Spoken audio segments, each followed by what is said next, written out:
My name is Charles Hansen. I been in audio professionally for, gosh, I don't know, 20 plus years. I started Avalon Acoustics in the mid-'80s and then sold my share in that in 91 and took a year off and then started Ayre Acoustics. We officially incorporated in 1993, so we've been doing that for 17 years. And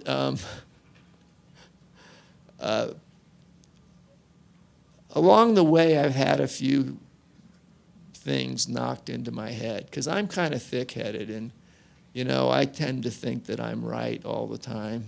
You don't know anyone like that. Is anyone here like that thinks they're right all the time? Absolutely. Or is it just your wives that are like that? Just my wife. Oh, okay.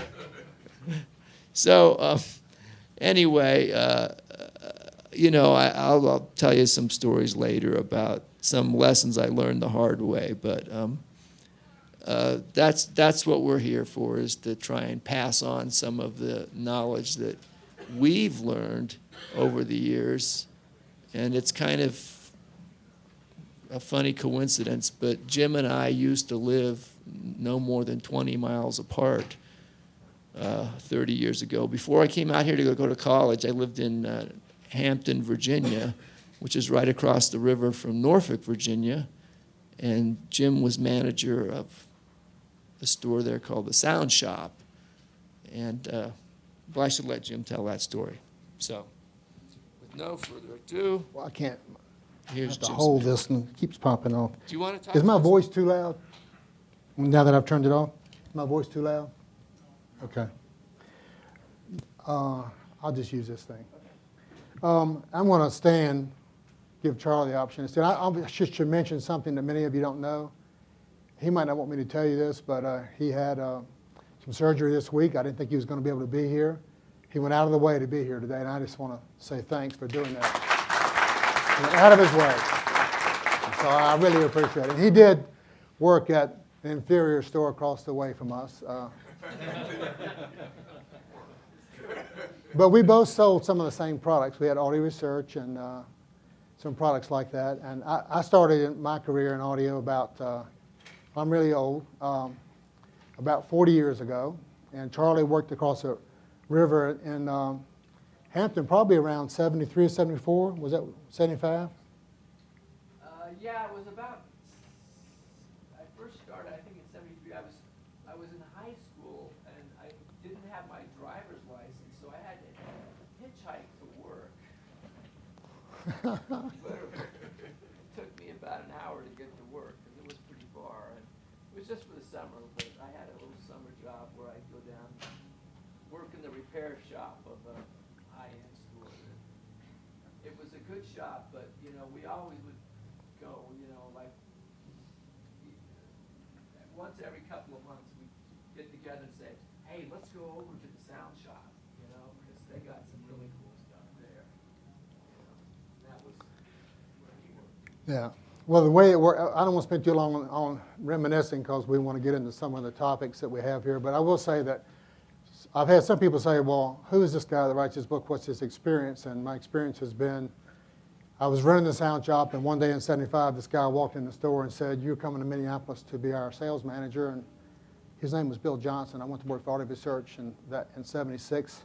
Stayed there a year, wrote the owner's manuals for the timpanis, and my good friend Jim Winey, who ran Magnapan, was across town. He was in St. Paul, and he hired me to be the sales manager, and I was there for a couple of years, wrote the owner's manuals, did some setup stuff for them. Came back, opened up a store in Birmingham, Alabama, where we became the top dealer, top 10 dealers for people like Lynn or Goldman or Teal, that Quad, those kinds of products. And the thing that we did that I think set us apart a little bit was, and everybody in my shop understood it, if you bought a piece from us, you knew we're coming to your house with that piece. We're coming to install it. And if we have not been to your house before, we're going to have to voice your system first so that we know that we've done the system, that it really comes alive. And so I have about, literally, I did the math on it, a little over 10,000 hours of voicing systems in people's homes over my career. Okay, and I've been through all kinds of stuff and seen lots of strange systems. So I did that through early 90s, into the early 90s, and then the home theater thing came along. I got involved with that for a while, became a certified home theater designer. Frankly, I was, for whatever reason, was a bit bored by it. Left the industry, came back in '99 as a distributor for Avant-Garde. We were fortunate enough to exhibit in a number of shows. I think it was 7 of them while I was a distributor. And in 5 of them, we got write-ups in Absolute Sound and places like that, Six Moons, as the best sound at the show. So I have some experience of walking to a place no one's seen before, make music, and do it in 24 hours. So I decided, when I was doing the Avant-Garde, 2 things made it, was why we're having this meeting with some of these topics. The first one was I had a customer, he wasn't really a customer, he bought a pair of the speakers, and he came, he had everything I had, and I had a system that had been written up about how good it sounded, blah, blah, blah. So he had everything I had. And one day he called and said, I'm going to be in Atlanta. He bought it all used. He didn't buy anything from a dealer. I tried to get it, but he didn't. He wanted to get it used. So he came to Atlanta, wanted to hear my system just to see what it sounded like. He had the same component rack. I had Grand Prix. He had exactly the same cables, everything. Music went on for about 45 seconds. He stood up and said, this is ridiculous. And I thought I'd done something wrong. And he said, I said, what's wrong? He says, I don't have 20% of this sound. I said, how can that be? Anyway, it turns out that he didn't have any help to voice the system, didn't know how to do it. So I tried to put him up with my dealer up there where he lived. And the dealer offered to go out there, and I trained him to go out there and set the system up. But he didn't want to pay, and this is a true story, he didn't want to pay $500. And he had like, I don't know, 40, 50,000 at least in the system. He didn't want to pay $500 to have the dealer come in and help him voice the system, make it sound good. 6 months later, I get an email from him saying, I'm out of this. This is like he was angry at me or somehow. He was out. And I decided, well, we need to do something because there's a whole raft of people out here that don't have any help. Maybe we can empower them with some facts they don't have. And so that's kind of how some of this stuff started. And then when I started doing seminars around the country, I met a lot of people that had, through no fault of their own, what I call, they were carrying audiophile common knowledge, which is a lot of information that has been passed down that's fundamentally incorrect. So I talked to Charlie about this, what we thought we would do is go through some of these topics, and I've given you a handout. The goodie about the handout is on the back of some of those handouts, there's an X. And that means you won the door prize.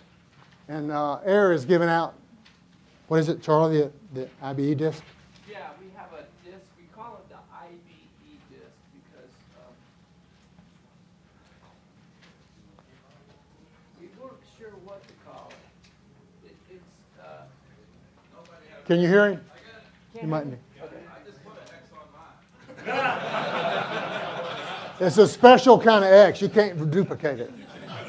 Yeah. Hieroglyphics. Anyway, it's not that big of a deal because if you don't have one, you should buy one. It's $20, and I just use it as part of my design work. Like literally, when I design something, it's something that came from George Cardis, and it's this sweep tone. It starts at low frequencies and it goes up to high frequencies, and you do it, and it changes the sound of your system.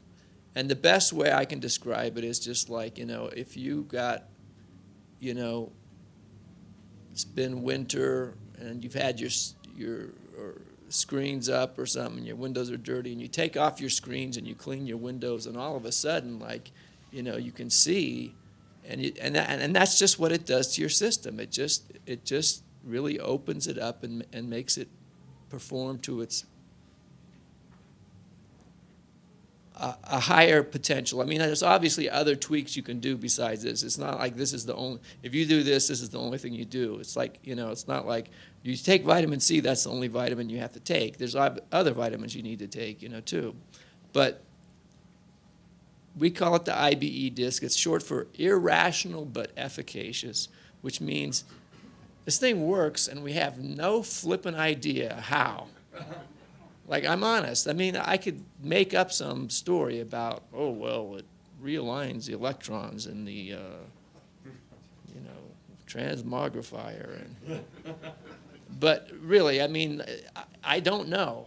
I really don't know how it works. I just know that it does work and that it's a good thing to have. And so 20 of you guys will get one free today. So So that's a nice thing. Yeah. I will say that I mentioned these times we won at the show and stuff. If I do a demo at my place, or if I ever go somewhere where I have to do a demo, and I've been breaking in the system or warming it up or whatever, the last thing I always play is cut 7 on that disc, which is, I think it's cut 7. If it isn't, I've been playing the wrong one. And if there are people outside waiting to come in the room, everybody knows it's with me. We're not going to let anybody in until I run cut 7 one time, just to be sure. And so I believe in that disc, and so 20 of you get it for free. You've got a handout that we produced here. It's the first thing it mentions here is that Charles and Jim's top 3 tweaks. We're going to do that at the end of the seminar. Charles has 3 things he thinks are especially important. So do I, and we're going to cover that at the very end. But what we wanted to do is maybe go through some of these topics because they're part of this Audiophile Common Knowledge. And I want to run through some. I'm just going to read them.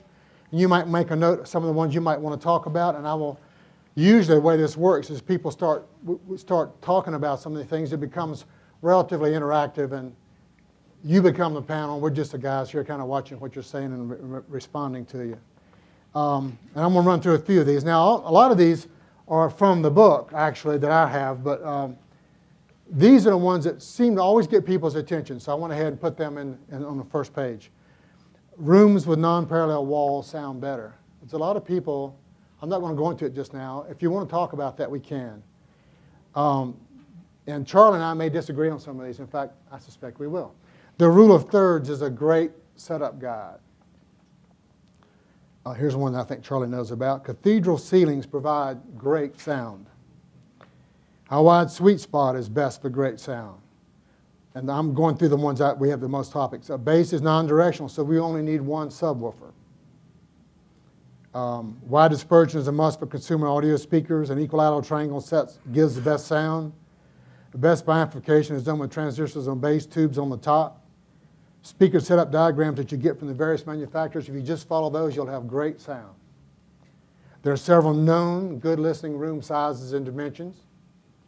Building a new listening room from a spreadsheet program from an acknowledged good spreadsheet program will enhance your sound. If you're past 50, you can no longer hear well enough to even care about your sound. Hello.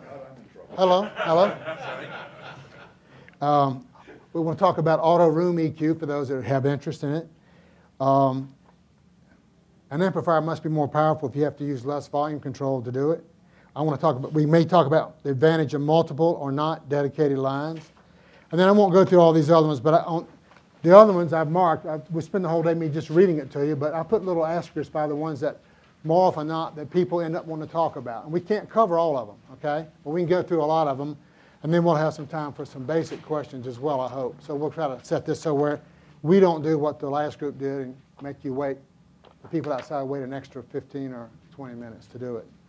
The first one, rooms with non-parallel walls sound better. Has anybody here ever heard that before? Everybody ever done a room like that? If you have, raise your hand. Let's do it like that. Yeah. How'd that work out?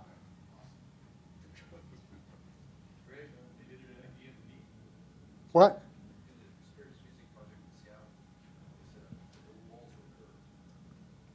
They were curved.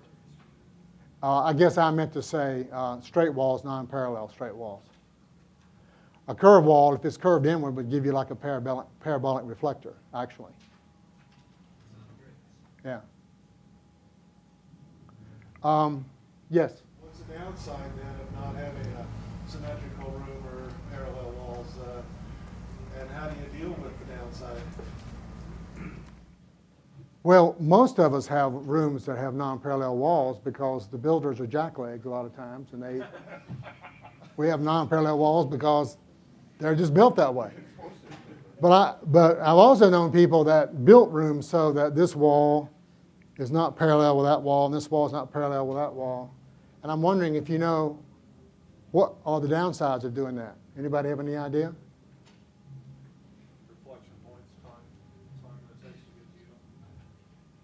He said reflection points, the time it takes to get to you. The idea of the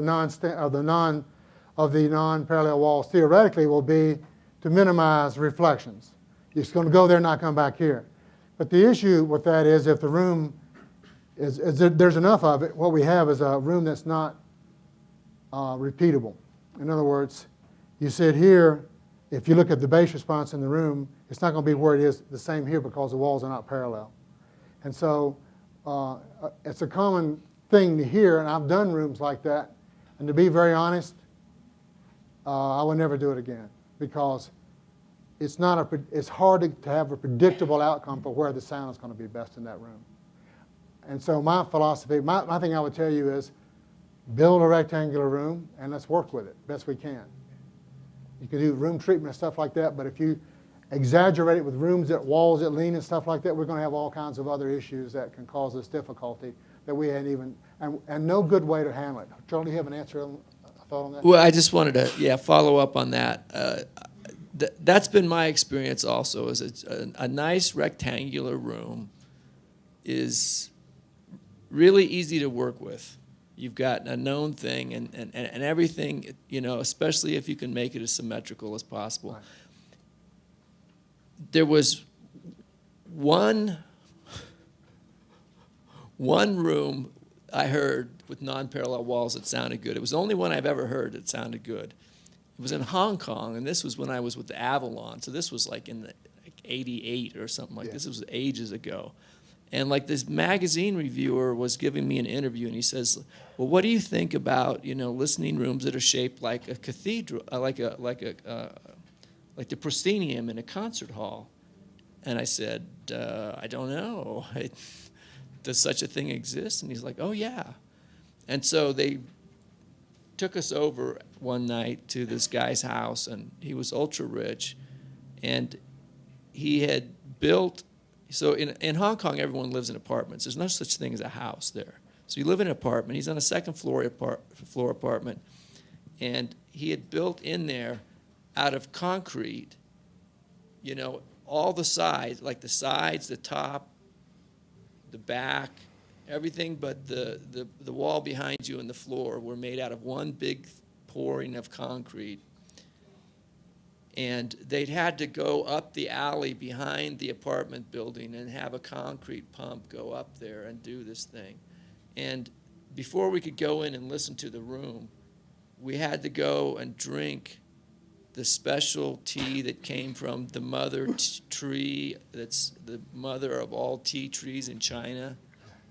And like, I'm not kidding, like this tea was $1,000 a cup, and this was in 1988, so I mean, that'd be like, whatever, $5,000 a cup now. It tasted like dreck, I mean, like it was horrible. But we had to like smile and drink this tea, and then we go in there and we listen, and actually the room sounded great. The equipment he had sounded horrible, but the room sounded great. But here's the kicker. That was his second try. So he had actually done that whole process before of getting the concrete pumper and the forms and pumping it all up, and then it didn't sound good, and he had to demolish the whole thing and then take it out the window so that he could do it again, and then he got lucky the second time. So. That's what happened to my store in Birmingham when I opened it in '79. I had these rooms, and I followed what I had been told was the way to go, and I had non-parallel rooms, walls in both of my main high-end sound rooms, and the sound was abysmal at best. And I had to literally tear everything down and start over because it wasn't predictable. You couldn't find a place for the best, and if the walls came in at an angle, then we had this acute thing going on, and you never want that in a room because it just gives you this stuff back. It's horrible. So anyway, I thought I would just mention that. We've got so many things to go over. I might go skip along and talk about how many people here believe a wide sweet spot is really a great thing to have for a music system. You want to pursue having a wide sweet spot. Why? It gives you more options on where you can sit within the room and still get a good sound stage. Gives more options to where to sit. Mm-hmm. Charlie and I might disagree on this one, but I believe that a wide sweet spot is really a wide sour spot. Okay? And I'll tell you why. I thought we were going to have a whiteboard. We don't. So pretend this is a whiteboard for a minute, okay?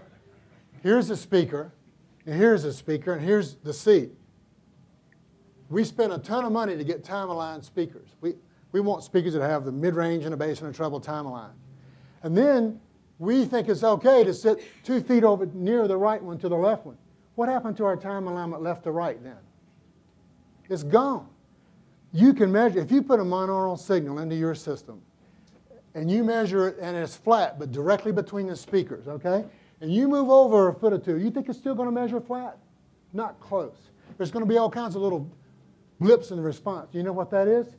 It's cancellation, because certain frequencies arrive at different times. So when people say a wide sweet spot, I hope they mean a wide listening area, which is okay. But if you want to hear what you paid for, there's only one good spot.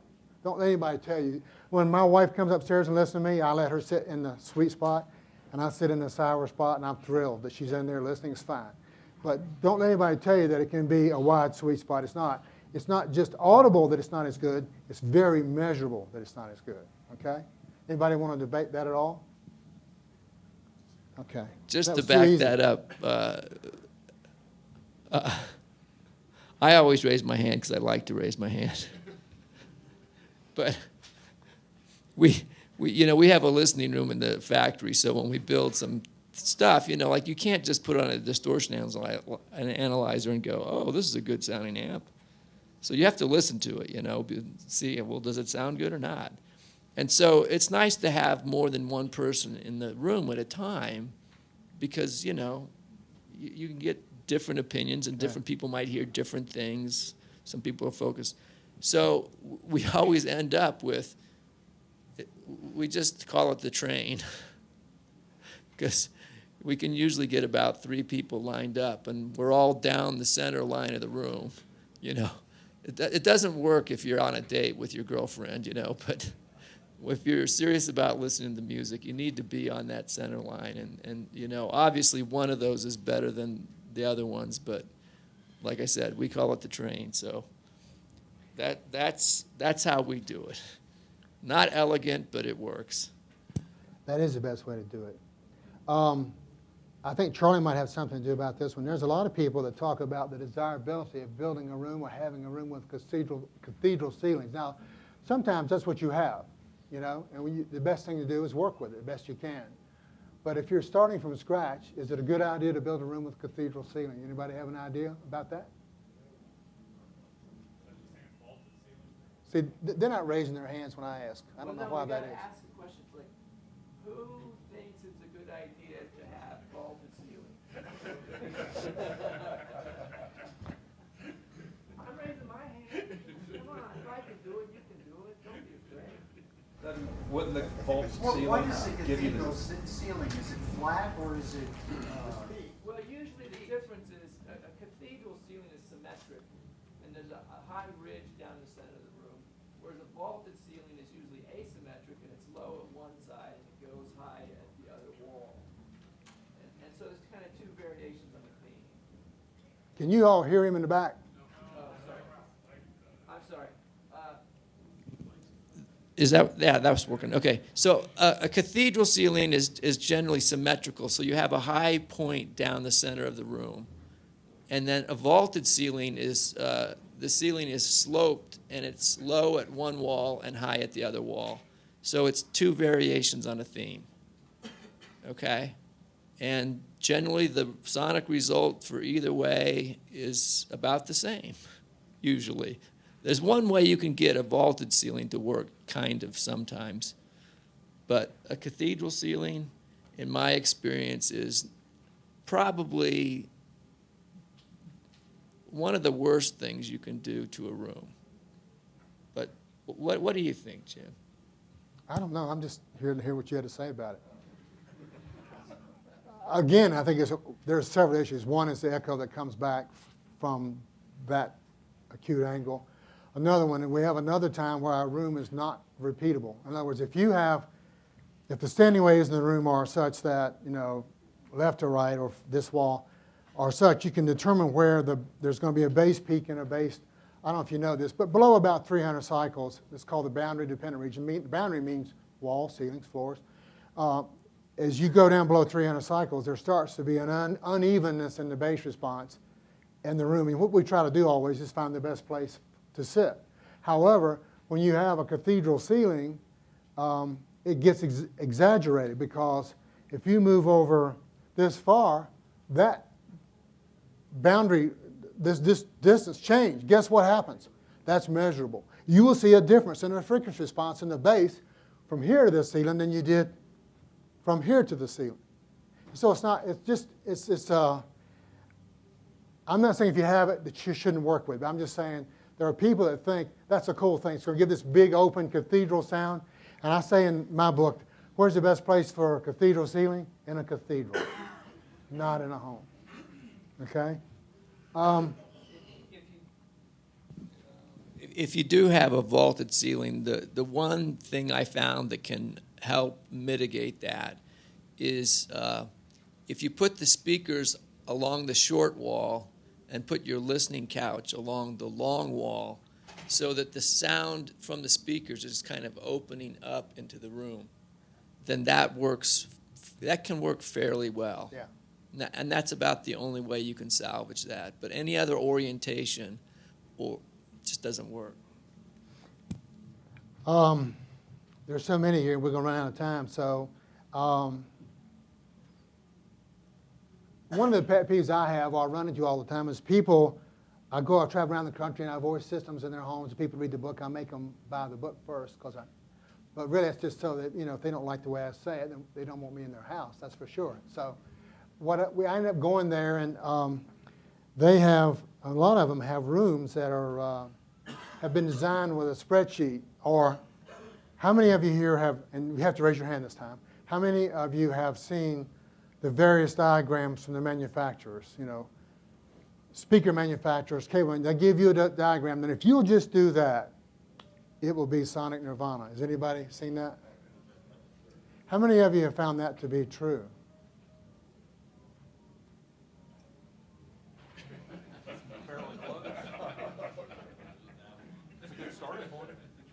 I think all of them are correct in the way they're doing things in the context of what they're doing. But having been in thousands of homes, that perfect deal where you're going to put the speaker here and you're going to sit here never happens. It just doesn't happen. And when people say that they're going to design by a spreadsheet, we all know of certain dimensions, and I've actually used it myself, so I know certain dimensions that on a spreadsheet, if you'll just do this, you'll have sonic nirvana. Anybody find that to be the case? Anybody ever done that, design a room to a golden ratio or to some ratio, only to find out that the bass is woolly or missing notes? Anybody? Good. One person. Everybody else has got it great. Well, what I would say to you is, I have this rule. If you have a room that you design by a spreadsheet, the only way it will work is if the only thing in the room is the spreadsheet itself lying on the floor. Okay? Because the minute you put furniture in there, and people, and speakers, and equipment, all those dimensions just got changed because the cubic space they take up changes that dimension. So I'm not in fact, I still will rather start with some dimensions that I know are pretty good, but I never ever think that people say, well, can I design it by such and such? And I say, you can if you want to, but that's not going to guarantee it. We're going to have to go in there empirically and find the best spot in the room based on how your furniture is. You got anything to say about that? I know you have some friends that have diagrams they do, so. I've had fairly good luck with the Cardis method, and it's on the Cardis website. But the problem is like I'm hesitant to recommend it because I found that you have to modify it. So in other words, if your room is like 11 by 17 or something like that, it works pretty well. But if your room is bigger, like say your room is like 14 by 24, like it doesn't work well. Like you end up with your speakers way too far apart and it just doesn't sound good. Right. And so you have to, then I go, okay, like 'cause it's all based around the golden ratio. And I've had good results with golden ratio types of things personally. And so then I'll go, okay, let's, instead of using, because the golden ratio you can use a lot of different ways. Like if you study the math of it, it's this number that's, equal to 0.618, or you can take the reciprocal and it's 1.618. And if you do ratios like that, and so sometimes I'll go, okay, in this room, well, let's try, like if we do it according to the formula, it's not really working right, it doesn't look right, it doesn't sound right. Instead of using 1.618, let's use the square root of the golden ratio and see how that sounds. And then sometimes that'll work really well. But it ends up that you end up having to modify it more often than it works. And so I don't normally recommend it except as, something you can try, but it's A certainly starting point, or maybe even a template, a starting point. at the best. Yeah. But, like I said, there's more times that you have to change it than you can actually use it, even as a starting point, because, it might be that as a starting point, your speakers are like 15 feet apart or something, and it's like, I don't care what your room's like. If the speakers are 15 feet apart, it's just not going to work, So. Related to that, two things. One, a lot of people have heard about the so-called rule of thirds, where you just set your system up in thirds in a room. Anybody here heard of that one? How many people here have found that works? Now, how does that work? Tell me how the rule of thirds works. So, if you have a room that's 30 feet long, does that mean that you sit in the room 10 feet and the speakers are into the room 10 feet? Is that what that means? Well, what if you have a room that's 15 feet long? Are you going to sit 5 feet away from them? So I think that some of these things we hear, Audiophile Common Knowledge, we need the rule of thirds or a spreadsheet. We need to lay those aside a little bit and just, I recommend, if you're not building a room, work with what you've got and don't be frustrated by that. I have visited, again, thousands of audiophiles. None of them have perfect rooms. Everybody has problems. I don't know anybody that doesn't have a room that doesn't have some problems. So we can work with that. Another thing that Charlie touched on that I wanted to talk about is the notion of an equilateral triangle. How many people here have their system set up in an equilateral triangle? What does that mean, equilateral triangle? You sit back or away from the speakers the distance they are apart. And how do you determine where you're going to be sitting? And measure the distance from between the two speakers. So you have placed the speakers first, then you put the seat, the equilateral distance back, okay? We don't agree. I'll tell you why, okay? And Charlie, you'll have something to say about this, because from Avalon days, I know. I did it because B&W said to do it that way. And they know. They know. They've been building speakers for 50 years. They must know. This comes down to taste, okay? I'm just going to give you a thought. I myself would suggest to you that an equilateral, there's two issues with what he's suggesting, that a lot of people do this, and I've done it myself. Set the speakers down where you want them, where you think you want them, where they sound good, and then you do this. If the speakers are 10 feet apart, then you're going to be 10 feet from that speaker back to here, so you're a little closer.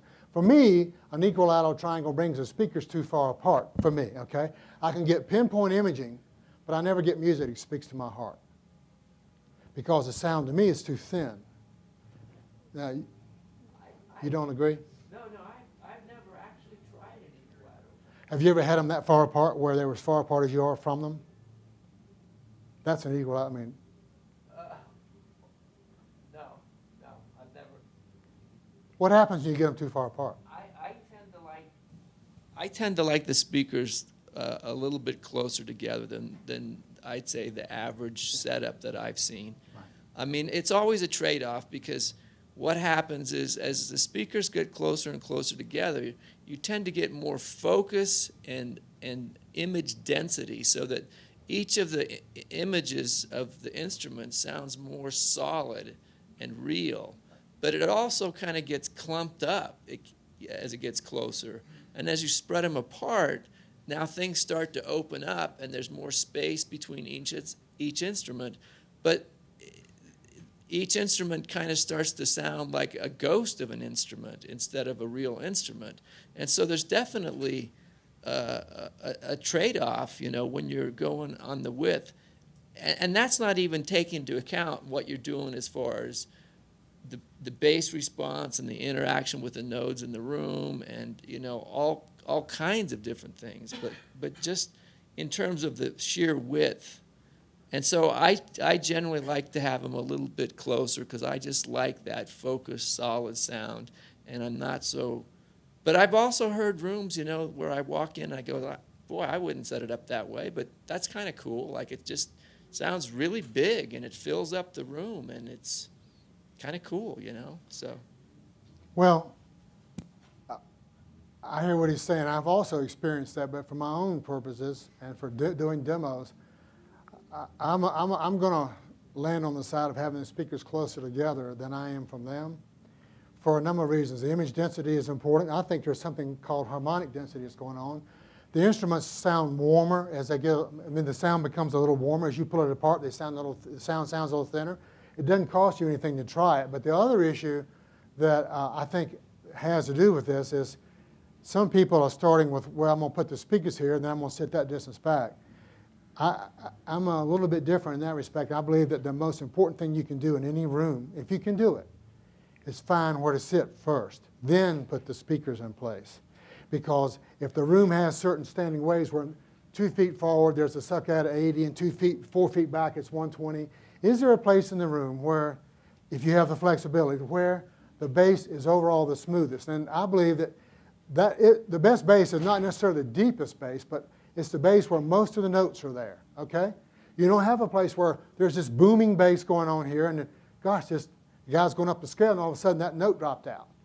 That's because you've got standing wave problems in the room. So I would rather, if I can, to work with the room, I'm going to find a place where there's the smoothest bass. That's going to be my main seat. And then when I do that, then I can worry about where the speakers go. But until I know where I'm sitting, it matters not about anything to do with separation of speakers. Because I'm old, I use a different analogy. I used to use the analogy of a TV. Back in the days when you had to click the channels. Fine-tuning the channel is moving the speakers. Fine-tuning the picture, but clicking the channels, sitting in the right spot. You've got to find out where the bass is smoothest. And then if you want to do an equilateral triangle, you can. From my own experiments over the years, to the point I got to where I set up a system, we measure it would always be about the same. For me, just my taste, that works out to be about 83%. I don't know why, it just works out that way. Somewhere between 80 and 85. In other words, 90 would be an equilateral triangle, but a little closer together to me gives the best combination of imaging. I'll give up a little bit of image specifics to get that body in an instrument and a voice that has fullness, okay? But now, you got to explain that to me. What's this 85%? What are you talking experience. about? You can't turn around. I'm gonna do it. You can't see because I'm going to do it behind you. That's okay. You can do it behind my back. I got eyes Here's back a speaker right here. And if I'm sitting here and I know where this is the best bass in the room, that's going to be front to back in the room. When I find the space where the bass is best, and I set my speakers up all the time, it's uncanny. Sometimes it may be said, if this is X, okay, the center of that tweeter to the center of this tweeter, more often than not, is going to be 0.83% X. Now, that's a formula, but that's just what I've discovered over time. Now, what is that? That's less than an equilateral triangle. So that's along from your ear to the right speaker, from your head to the right speaker. That's X. Okay. And Y, the distance, not edge to edge of the speaker, but tweeter to tweeter center, more often not, let's just round it off a little bit better. Let's say 80 to 85%. Now, if I'm using something like magnaplaners, and I know a little bit about this, I wrote the manual for them, they end up requiring a little bit closer spacing to work. More often not, it can be 70 or 75%. But any kind of cone speaker or maybe even some electrostats, I found that works. That's just I invite you just to try it and see if it works. But first you've got to find, if you haven't done this, where the bass works best. Yes? How close is too close when you're using that kind of formula for the speakers to bass? Well, they're never. If you're in an average size room, 12 by 18, how close is too close? That would be a function of how far you are. You mean together? Yes. From each other. It doesn't actually matter for me if I'm sitting 7 feet away or 12 feet away. That ratio seems to always work pretty much. I'm not saying you will like it, but I would try it. You may find some variant on that. But the reason I know that it works is I got to where I was doing this for so many jobs, and just for the heck of it, we'd measure a distance, and it kept being about the same. So, Yeah. Is it a given that you're going to want to have the speakers pointed in towards you? And second, what's a 4-part, 5-part methodology for doing this? You keep saying that, that over the years you developed this way of going in and doing it. What I've heard all day is a lot of things that you don't do, but I haven't really figured out, how you start and finish the job. well, we can go into some of that. I don't know if we have time. We may have to do it. I may But, do it with first you. of all, what about the speakers being pointed in? Well, with the Avalons, you aimed them pretty much straight ahead, didn't you? Pretty much straight ahead? Yeah.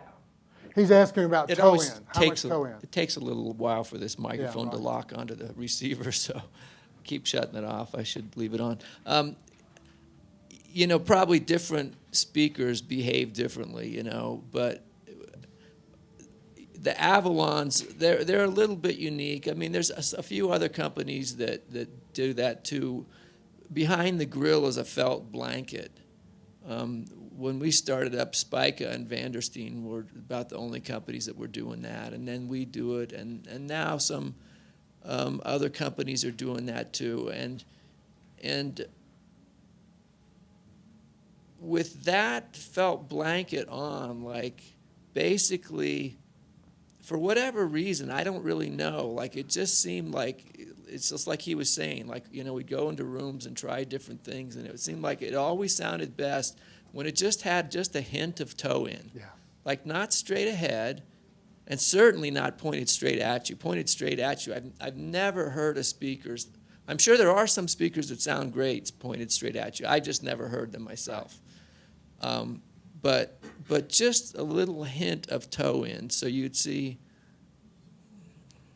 God, just a few degrees, like probably 5 degrees or something, I mean, the Avalons, just to give you an idea, if you've ever seen an Avalon speaker, the amount that it leans back is 7 degrees. So we're talking about less than that, it's not much. But for some reason, I don't know, what's your experience with that? Well, with the speaker that has this diffraction control in the grill, like you're talking about, I would agree they need to be not straight ahead, but not toed in. I would say if you could say, from my experience, most speakers work better if they're roughly between straight ahead and aimed at me, about halfway. But for a speaker that uses a diffraction grill, I would say, well, it's about half of that again. In other words, do you know what I'm saying? Maybe a quarter of the way toed in, just slightly, and that works best. You ask a question about, well, how do you set a system up? At the risk of being, that's covered in the book in great detail, but I will tell you that what I try to teach people about that, he asked how do you go about setting up a system to do this stuff. For me, the very first thing is I've got to find out where the bass is best in the room. Until I do that, nothing else matters, because if I don't get the bass right, I will never be happy with the system. So I find out where the bass is best in the room. If you don't have the ability to measure it, which most people don't, put on recording with the upright bass being played, Charlie Hayden, not Charlie Hansen, Charlie Hayden, whoever, and let them play the bass, and you just move around and find the spot where all the bass notes seem to be roughly similar. There are no suck-outs and no booms. That's going to be a good starting point. Then when you do that, you set the speakers up to where, as a rule, I like speakers away from the wall if I can. Sometimes you can't. Although even for my clients, if they have to have them near a wall, I like to let them hear what they paid for. So we'll find a spot where they sound really good, and then we'll find a way to map out how to get back there. But for the everyday life, they push them back to keep the life happy in the home. But you set the speakers up, and you play with toe in and toe out. I call that playing the room. We want the speaker by toe in and toe out to eventually disappear. Walls are gone, and all that has to do. If you aim the speaker at you, the speaker draws attention to itself, I think, and it sounds too often cold and mechanical and harsh. That was quick, but that was kind of a run-through. I do think the bass, you got to address the bass first. A lot of people wouldn't agree with me, but I feel like all the rest of it's a waste of time if we don't get the bass right first. Before we move off of dimensions, Yeah. so is a bigger room, like, let's say we're starting with a symmetrical rectangular room. Okay. Is a bigger room easier to sound good in, or is a smaller room better? The question is a bigger room better for sound? When you say bigger, give me a dimension. let's say long width, Just ballpark. over 15 by 20. 15 by 20 is a big room. And you think that, the question is that better than a small room, which is what's high? Probably about 12 by 7. 12 by 17. Charlie?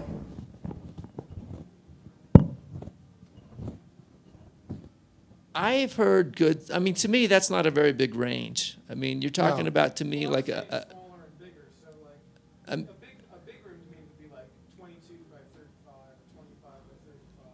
yeah, I mean, the only time I've ever even heard a system set up in a room that was 22 by 35 was at a trade show, and, you know, it just sounded like, can I say that four-letter word? It sounded like that four-letter word that starts with H, you know? So, now, was that because the room was the problem? Like, I don't know, you know? Most people just don't have a room that big. I mean, I never heard it. We had a client one time that, you know, had a room that big, and he had some teal speakers, and I think CS5s or something like that had just come out with the CS5, and he bought some CS5s, and he was wondering if he should buy one or two of our amplifiers, and I'm just like, no, one's enough. And he's like, well, my room is like 20 feet by 35 feet, and I'm like, well, it should work. Why don't you try it, you know? And he tried it and he liked it, but you know, I never heard it. So, have you had experience with a room that big? Yeah, but a lot. I think the question, there's a lot of answers to your question. One of them is, how are most recordings engineered? Does the recording engineer think you're going to be sitting 25 feet or 20 feet from the speakers? In my experience, the answer is no. They think you're going to be sitting probably somewhere, I'm just guessing, okay? I don't know this, although I've done recordings for public radio for a long time. But I'd say between probably 9 and 12 or 13 feet is what most of the time they think you're going to be doing. So if the customer has a big room, more often than not, we're going to cheat and use the room so that the distance is still a reasonable distance. If we're sitting back 17 feet from the speakers, you may not agree, Charlie. If we're sitting back 17 feet from the speakers, I think the intimacy and the feeling of involvement with the music is lost because the recording engineer never actually even planned for you to sit that far away. That's just the answer. So a larger room, I have been in larger rooms, but we basically make them smaller by finding a place in the room where the bass is good, where we're sitting a normal distance, 9 to maybe even 15 feet, but no more than that, away. And a large room, we may only be using 1/3 of the room. 2/3 is not being used. And if that's the case, and it's a dedicated room, a lot of times we'll sit somewhat nearer the wall, have the speakers out and open, so there's like a tremendous amount of depth. Yes? Would you say it's true that one advantage of a big room is that you're more in a near field and you're not hearing the room's problems as much? If you don't sit too far away, that's correct. I'm assuming you keep a 9 to 12 foot listening distance from the Everyone hear that question? Yeah. The question was, is it more like near field because there's no reflections, no early reflections because you're too far away? I think the answer to that's probably correct. I'd agree to that. I mean, one time we were at a show, and they had this strange thing where it was like, I guess it was a hotel, but it was like 3 rooms connected. So there was like an outer room that was like maybe 12 by 12, and then a central room that was like wider, so it was like maybe 15 feet wide and 10 feet long, and then another room that was 12 by 12. So it was symmetrically shaped. And, you know, they were trying to put a listening couch in that wide central section and the speakers in the back, and they were just wrestling with it, and it just didn't sound right at all. And they finally ended up pulling the speakers all the way forward till they were at the boundary between the small room and the big room. And then then you had to sit in the other small room. So that big wide area, you know, you'd be too close to the speakers if you were trying to sit there. You'd be 5 feet from the speakers. And so the net result was that you were sitting at the front edge. You had 12 feet behind you. But what was even more crazy was that was the first time I'd heard a speaker set up where there was 12 feet clear from the back of the speaker to the wall behind it. And the sense of depth was staggering. Yes. I mean, I could not believe it. I went in there, and this is one of the first audiophile recordings came out, and they put on this solo saxophone piece that had been mic'd with some audiophile technique. And I mean, I could have sworn there was a guy there. I mean, like, it just was so real and solid. And getting rid of those early reflections, you know, I think that is so. We're running out of time, unfortunately. It's hard to believe we are, but I wanted to mention a couple things to do with that. When I was doing recordings for public radio, no way I would let a string quartet sit near the wall. Their sound would sound pinched. It would sound awful. We had to get them away from the wall. Then we want our speakers to be away from the wall if we can. I mean, we all have consideration about that, but you want to get them away from the wall. And Charlie and I had decided we would give you like 3 things to remember that we think are important. It's 4 o'clock now almost. So do you want to do that, or you want to try to do some more till they come in and try to kick us out? I think we have a little buffer in that seminar. I think it's not scheduled for 15 minutes. Okay. So we have a little Good, buffer. Maybe good. we could take 1 or That's 2 great. questions. And some of you, if you want to see me sometime, and we'll talk about some of the stuff afterwards, it's what I do, so no problem. Yes, you were first. In a room where you have essentially one open end. Right. So for instance, let's say the room's 15 feet front to back, but let's say 40 feet left to right. The system is set up on one end of it. I'm listening across the room. How do you deal with basically the side that doesn't have a wall? You understand what So you got but the left side doesn't have a wall essentially, because it's 40 feet away. Well, actually, I'm somebody that thinks not having a wall is not a bad thing, because you can't get any reflections on it. You don't have it. Well, the problem it creates now is asymmetric. So, you know, he's got reflections from one side, but the other side doesn't have Microphone. Sorry. I used to talk loud. So the gentleman, he's got a listening room where the house laid out is such that, you know, he's got basically only 3 sides to his listening room, because one of the side walls opens up into a common area or a great room or whatever they call it these days. And so he's getting, you know, a normal sidewall reflection from one side, but not from the other. Or you get inside, how far are you from that sidewall? About 3 feet in. Oh, okay. From that channel, it's only... Right-hand side wall about 3 feet in. Oh, okay. I thought it was further than the way you described it. I missed it. Okay. So, how do you address that? Can you rotate your system 90 degrees? Very difficult. I mean, sometimes you can do things that seem wacky when you talk about it, but when you actually do it, they don't actually end up looking that wacky. And if there was any way that you could set up your system such that the speakers had that 40 feet behind them, Exactly. like you would need a pair of diapers. I don't know what brand of diapers, but certainly you need some diapers, for sure. I agree 100%. You're saying that for whatever reason, you can't put the speakers so that the back of them is facing this vast expanse. Well, it's also my home theater environment, so that... Could you have a drop-down screen? Yeah, drop-down screen is surprisingly cheap. I mean, in the context of, you know, like buying, I don't know, a ballpoint pen is not so cheap. But in the context of buying hi-fi equipment, like we got a drop-down screen. I mean, it was like a 100-inch screen was like with motorized. It was $4,000, something like that, $5,000. I mean, it wasn't stupid, you know. It wasn't stupid. And it was actually, and you could hang it yourself if you have a friend, you know, because, I mean, it's heavy enough you can't lift it yourself. But it's not really a big, complex deal. And then there's a little button. You can automate it if you want, you know, and it's not that hard to automate. But it just had a little switch where it plugged in the wall, and we just would go plug it in when we wanted to listen. Do you have rows of seats or just one? No, just one.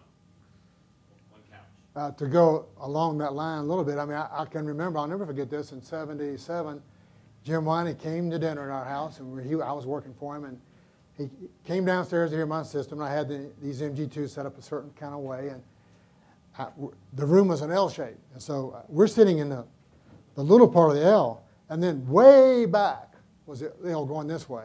And he was astonished at how much depth his MG2s had, how much power he had. I was sitting relatively near to the back wall, and I will say that if you have uneven bass, sometimes if you sit relatively near to the back wall, say within 2 or 3 feet, the bass smooths out there because the wavelengths are so long that if you sit closer, you have less of a problem. The downside is you got that early reflection. You have to address it with some form of either absorption or diffusion or something like that. But if you did that, you'd have bass impact, all the notes, and tremendous depth. You had a question. Reverse sort of problem, small room, where to give yourself the distance to speakers and try and make distance from speakers to wall, you run out of space. So what's the best, where's the best thing to give up on? Distance from Is there a dedicated room? Kinda. His question is, what do you do with a small room? So I've got an answer real quick on that one. If you can, and you're worried about how can I get far enough away from the speakers and work, I like, and I had to do this at a show one time. I was pulling my hair, I couldn't make sound at all in the room we were in, a 45-degree setup, where you're sitting back here and the speakers can be back further, and then in the width, you have great depth, and that can also have smoother bass. A small room sometimes has really lumpy bass. The smaller it is, and especially if it's very solid, it can have really lumpy bass, and there's no good place to find it. And the place where the bass is good, sometimes you're so darn close to the speaker you can't stand it. So if you cheat it, the room, and you do it on a 45-degree angle, you can get some of both. Or you can use an asymmetric setup, just a little bit off, but if I had my choice, I'm always going to go, I'm going to go 45-degree angle. That takes care of nearly every issue. Charlie may not agree. I've only tried a 45-degree setup where you spin your whole system 45 degrees relative to the whole room. I've tried it once and didn't have good luck with it.